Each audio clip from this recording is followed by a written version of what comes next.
I walked into that follow-up appointment ready for anything except peace. If you saw my earlier video, they found something, is it cancer? You'll know I had a cancer scare. I didn't know what the outcome would be. Today, I want to tell you what they found, what they removed, and how I'm moving forward, body, mind, and spirit. Hi, I'm Debbie. This is Writing Life's Next Chapter. If you're navigating life after 50, especially after a health scare or a major shift of sorts, you're in good company here. Let me catch you up on what happened since the biopsy and the surprising things that I've learned along the way. Back in June, I had surgery, and it wasn't really a minor surgery. I had a hysteroscopy, which is not to be confused with hysterectomy, polypectomy, DNC, and two procedures, including something called a LEEP, LEEP, to remove abnormal cervical tissue. The cervical tissue was sent for biopsy. I didn't feel sick. I had no symptoms of anything at all, but waiting for the results felt like walking through a fog. It was always on my mind. And I thought, what if this is more than a scare?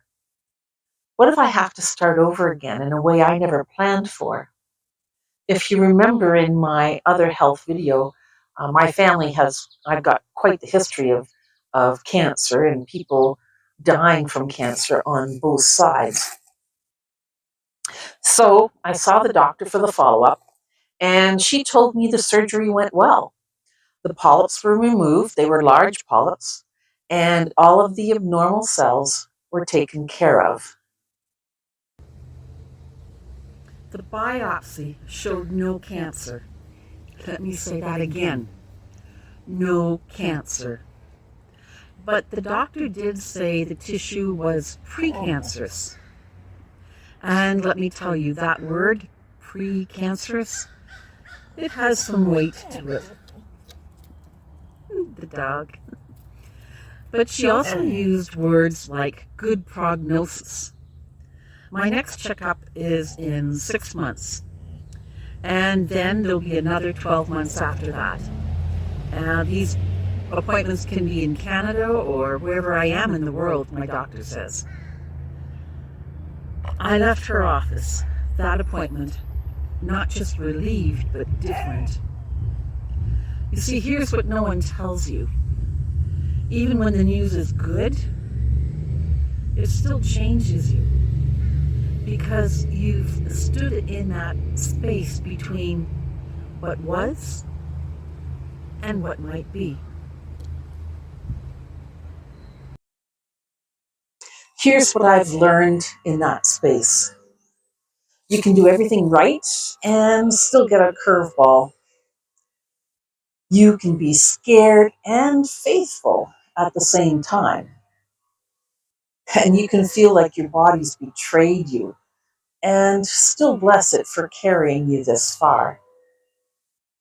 More than anything, I learned to trust the process.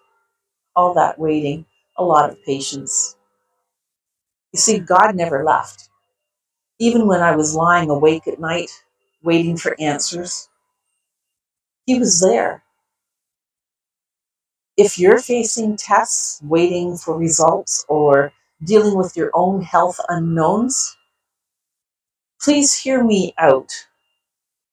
You are not alone. You don't have to stay strong every second, and you don't have to hide your fear.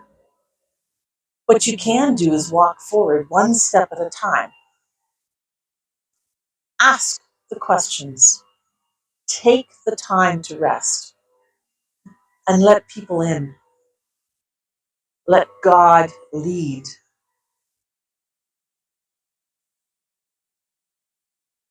I'm not the woman I was before this.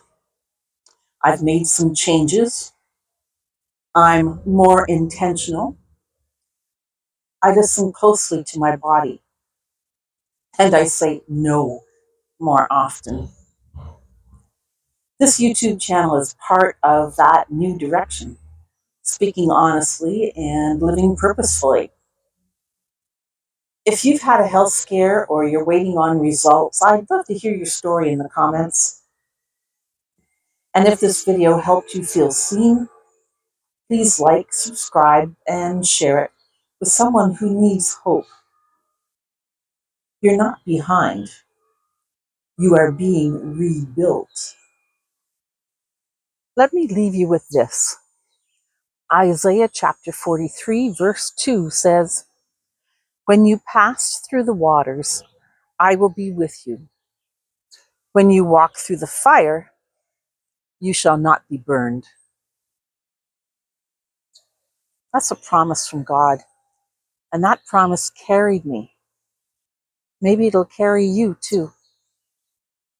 See you next time.